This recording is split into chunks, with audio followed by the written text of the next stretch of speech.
Before I start this review, I want to apologize in advance for my pronunciation of South Korean names. I know I'm going to make a hames of it. I just hope my efforts aren't too offensive. No hell. No. I don't care how big your eyes get, play, it's not going down. All right. Now, on with the review. Seeing that South Korea has chosen 12/12 the day as their submission for next year's Academy Awards, I decided to check it out and see why South Korea is so confident in its choice. So, what did I think?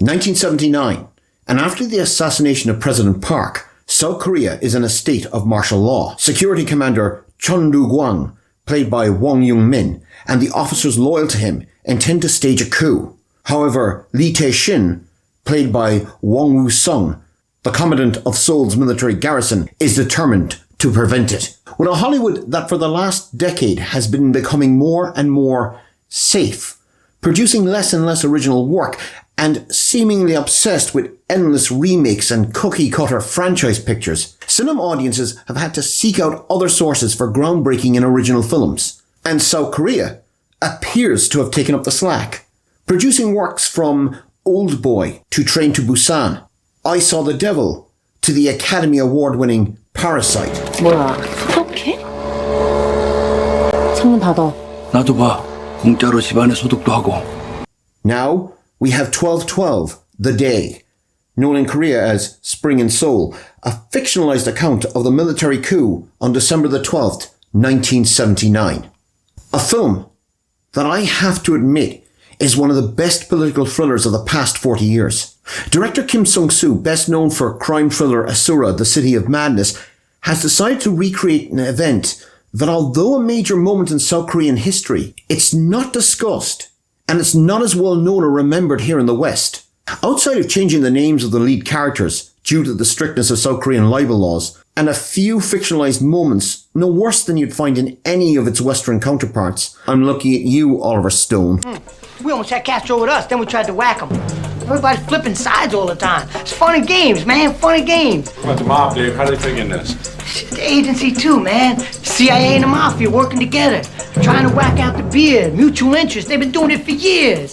There's more to this than you could dream. Well, check out something called Mongoose, Operation Mongoose. Government, Pentagon stuff. Sung-soo has succeeded in not only creating a fast-moving and informative political thriller, also a story in the vein of a Shakespearean tragedy set in the last days of the Roman Republic. The director uses the 2.5-hour runtime wisely, although it feels much shorter thanks to the drama on screen, setting up characters and events in the first half hour while dedicating the rest of the film to the night of the coup. The film becomes a tale of treachery and tension. Gwang and his fellow officers plot and scheme not only to take power, but also against each other. In the film, Gwang assures his number two they can trust each other. They're friends. Those familiar with Korean history, no different. While army units either choose sides or decide to do nothing, instead waiting to see which way the chips will fall. All the while, their commanders, desperate to outmaneuver each other, are willing to risk the very security of the country they are all vehemently proclaiming they are here to protect. Two scenes which many critics assume to be fictional: the defense minister who runs to the US Embassy for protection and is told by the Americans, "Do your job," and two officers, close friends who found themselves on opposing sides in the coup, are in fact true, which only emphasizes further the insanity of the night. As for performances, Wong Young-min is astonishing as Gwang, a man filled with insecurities who judges his compatriots with a sneer, and Young-min captures perfectly the greed, the envy that drives him, while Young Woo-sung, as Lee Tae-shin, plays him as an honourable man who believes in what is right and his duty not only to the country but to the people. In fact, if I do have a complaint about 12/12, it's the straight good versus evil storyline.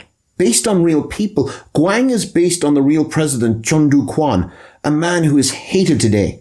But the reality is, both sides were in a military junta that gave Korea only the appearance of a democracy.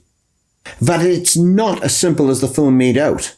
That both men simply represented two sides of the same coin, and that life is never that simple. Order. Order. Order. 1212 is reminiscent of the great Hollywood political thrillers of the 60s and 70s, in particular John Frankenheimer's 7 Days in May. Director Sung Soo has delivered the tale of one of the darkest moments in South Korea's history in the shape of a political thriller, with a postscript that leaves the viewer with a growing sense of anger at the injustice that the South Korean people faced in the years that followed. 1212 The Day is available on streaming services like Apple TV, and it's easy to see why it's being forwarded for Academy Award consideration. 1212 The Day is not only the best Korean film of the past year, but it's also one of my films of the year. I say, go watch it. Please, sir, I want some more. More? All right, stop it. Stop it right there. Go on, fill up the bowl. And if you liked this episode of So What Did I Think and you want to see more, please click like and subscribe. Remember, always subscribe. Thanks for watching.